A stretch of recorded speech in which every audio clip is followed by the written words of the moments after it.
தளபதி விஜய் அவர்கள் பாத்தீங்கன்னா தனது அரசியல் கட்சியை கடந்த சில மாதங்களுக்கு முன்பு துவங்கி இருக்காரு.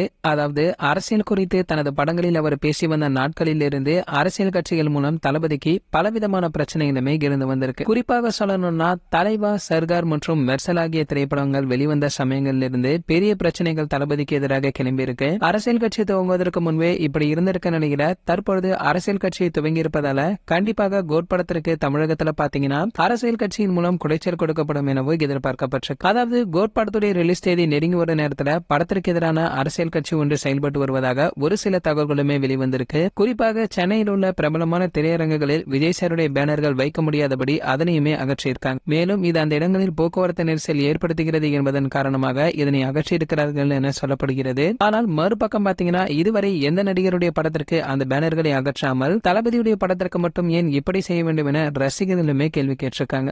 இந்த தகவலை பிரபல மூத்த பத்திரிகையாளரான பிஸ்மி அவர்கள் கூறியுள்ளார் என்பதும் குறிப்பிடத்தக்கது. மேலும் இந்த பிரச்சனைகள் எல்லாம் ஒரு பக்கம் இருந்தாலுமே தளபதியுடைய ரசிகர்கள் இந்த படத்துடைய 4வது பாடலை கொண்டாட தயாராகி இருக்காங்க. மேலும் இந்த பாடல் தளபதியுடைய நடனம் வேற மாதிரி இருப்பதாகவும் ஆகையால கண்டிப்பாக இந்த பாடல் செம ஹிட் அடிக்கும் என்பதும் நிச்சயமா. சரி, ஓகே, உங்கள் யாரெல்லாம் கோட் திரைப்படத்துடைய 4th சிங்கிள் கேட்பதற்கு ரொம்ப அவளுடன் வெயிட் பண்றீங்களோ அதை மறக்காம கீழே உள்ள கமெண்ட் செக்ஷன்ல கமெண்ட் பண்ணுங்க. மேலும் இது போன்ற தளபதி பற்றி வெளியாகும் அனைத்து செய்திகளை நீங்க உடனே தெரிஞ்சுக்க நம்மளுடைய தளபதி 360 நம்ம சேனலை சப்ஸ்கிரைப் பண்ணிட்டு பக்கத்தில் உள்ள பெல் ஐகானை கிளிக் பண்ணிட்டீங்கன்னா நீங்க நம்ம வீடியோவை மிஸ் பண்ணாம பார்க்கலாம்.